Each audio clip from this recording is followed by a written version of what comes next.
appeared in a journal recently in New Zealand, so it's a journal called Takahe. It's set in a small community, so people know things about each other.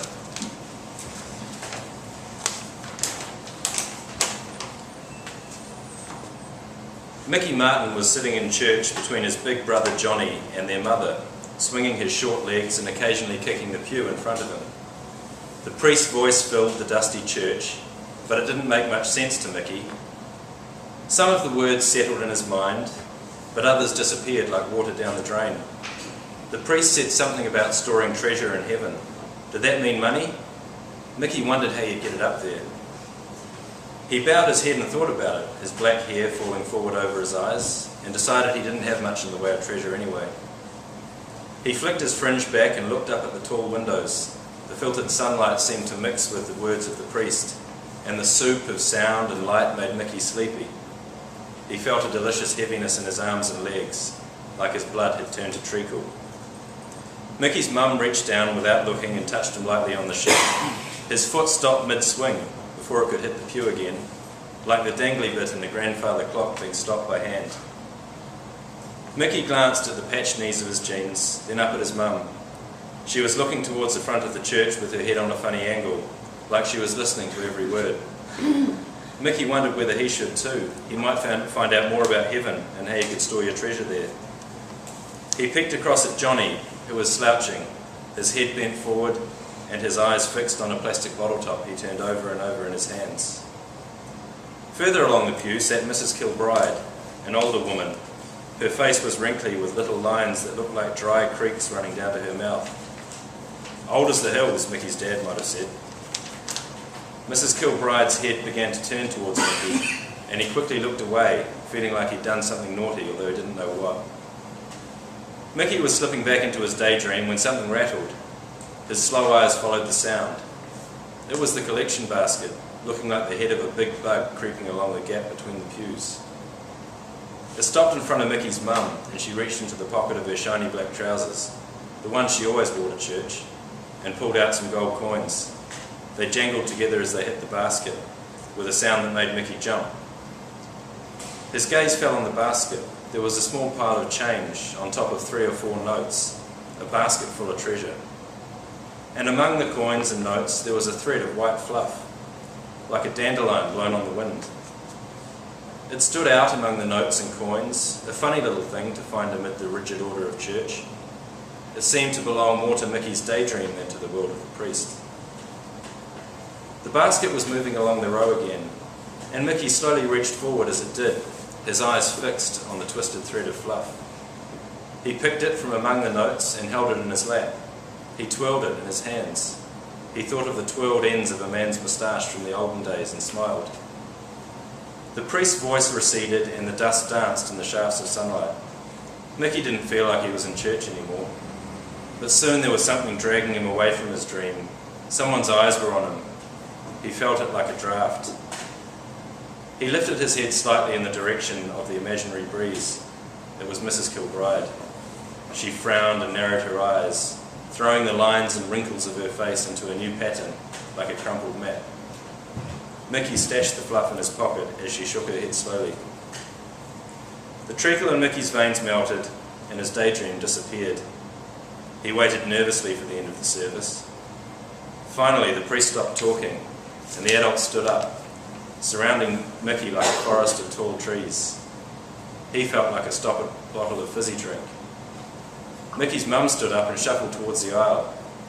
Mickey and Johnny followed her, but Mickey could feel Mrs. Kilbride's eyes on the back of his head. It was bright outside. Mickey raised his small hand above his eyes, which had squished into a squint at the sight of the sunlight. The priest's white robe was dazzling as he moved slowly among the old ladies like a friendly family dog. "Teresa," said Mrs. Kilbride. Mickey felt strange, like he had an ice cream headache, but one that started in his stomach and moved up from there. "Yes, Mary," said Mickey's mum, turning to face the old lady. "I feel I ought to tell you," she began, her grey eyes flicking down briefly to look at Mickey, then back to Mickey's mum coldly, "that your son," she continued, "has been availing himself of church funds." Mickey didn't know what she meant. Was it to do with a piece of fluff? "I beg your pardon," said Mickey's mum. "I saw this one's hand in the collection basket," said Mrs. Kilbride, pointing at Mickey. He began to blush and look down at the concrete. "You must have made a mistake, Mary. No way Mickey would do that." "You're wrong," said Mickey's mum. "I'm just saying it wouldn't surprise me in the least," said Mrs. Kilbride. She stretched her lips and turned down the pinched corners of her mouth. "I know he's had a bit of trouble," she added. "What are you getting at, Mary?" said Mickey's mum. She looked at the old lady strangely, with her chin sticking out and her eyes staring. "Oh, nothing," said Mrs. Kilbride, a smile creeping around her mouth. "Just that it can't have been easy for you all.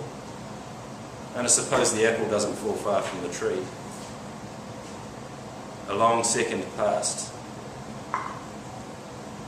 Mickey's face felt warm from the blush and his shoulders warm from the sun. It was much better outside than in the stuffy old church, but now he felt trapped by the grown-ups' conversation. He heard his mum take a breath before she spoke. "Leave his father out of this," she said. "He's got nothing to do with it. Mickey didn't take the money and that's that." Mickey's mum looked furious, but she was trying not to show it. Mickey could see the blurry outlines of her trembling hands through his tears. He clenched his small fist. "You've picked on Mickey because you're a snob," she continued. "That's all there is to it. He's an honest boy and it makes me sick, you smug old..." All right, said the priest, before Mickey's mum could say whatever she was going to say. He spread his hands out as he said it, like he was parting the seas. "I don't know what's happened here, but maybe it's best forgotten," he said. "I just think someone should be responsible when children put their hands in the collection basket," said Mrs. Kilbride. Mickey's mum let out an angry gasp. The priest looked down at Mickey, but somehow looked beyond him, like he was reading something written on top of Mickey's head. The blush burned warmer on Mickey's cheeks. "I didn't touch the treasure," he blurted out. "It was just this." He pulled the piece of white fluff from his pocket. The priest stared at it for a moment, his eyes like still pools, and then a ripple spread from their corners down to his mouth. A gentle smile appeared on his face.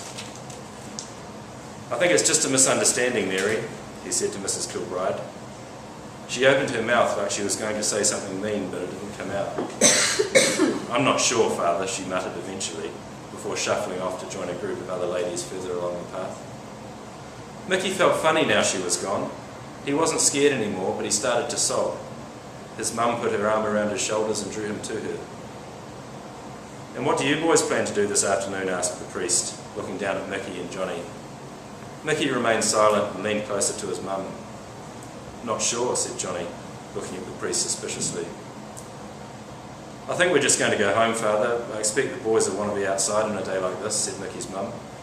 "Well, that's good. I hope you enjoy yourselves." He smiled. "Okay, we might get going, Father," said Mickey's mum, "but we'll see you next week. And thank you." "Don't mention it," said the priest. He nodded and moved away. Mother and sons turned from the church and set out for home. Mickey and Johnny walked along the pavement behind their mum. The sun was climbing higher in the sky, and the grass at the edges of the pavement gleamed like emeralds in the sunlight. It was going to be a hot afternoon. Johnny looked at Mickey and put his arm on the smaller boy's shoulder. "Don't worry about that, old lady. You didn't do anything wrong." Mickey looked up and smiled at his brother. "Let's stop at the dairy on the way home and get some ice cream," said Johnny, reaching into the pocket of his jeans. He held out some gold coins in the palm of his hand.